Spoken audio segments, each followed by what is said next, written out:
in our generation is that gradually, through entertainment, through television, through media, through every way possible, we are living in a generation of the dumbing down of ideas.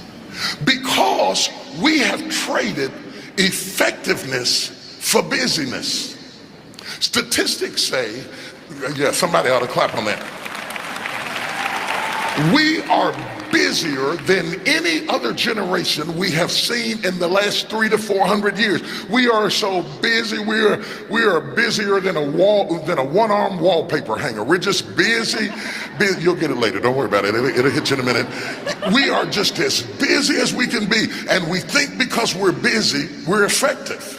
But I want you to challenge your schedule for a minute and ask yourself, are you really being effective? Or is your life cluttered with all kinds of stuff that demands you and drains you and taxes you and stops you from being your highest and best self? And are you substituting busyness and all the chaos that goes along with busyness from being effective? Let me tell you, a bunch of scientists got together and they began to do some research, and they began to determine that 80% of the things we do are busy things that we do in an area that is not effective. That the average person only spends 20% of their time doing the thing that they are really gifted at, created at, passionate about, excited to do, and the rest of it is all the dismal, dumb stuff that we all have to do in order to survive. Just crazy stuff that we're doing.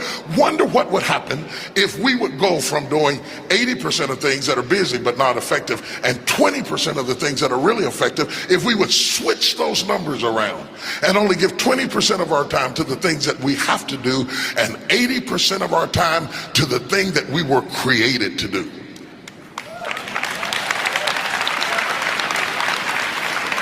Wonder what would happen to your life. Now think about it a minute.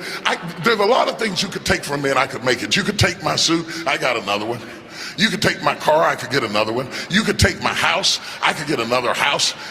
But when you take my time, you have taken something from me that is totally irreplaceable. We take all kind of classes for money management.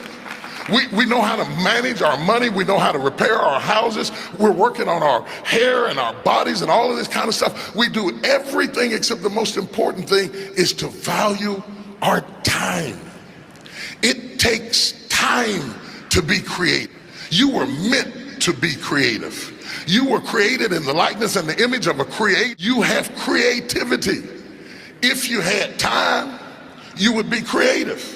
But in the absence of time and with busyness and clutter and people, the phone ring, beep, beep, beep. You all got music playing on your phone, all kinds of stuff. What kind of song you put on it after a while, you hate to hear it, because every time you hear that sound, you know it's somebody else wanting something else from you that's taking you away from what you are gifted and created.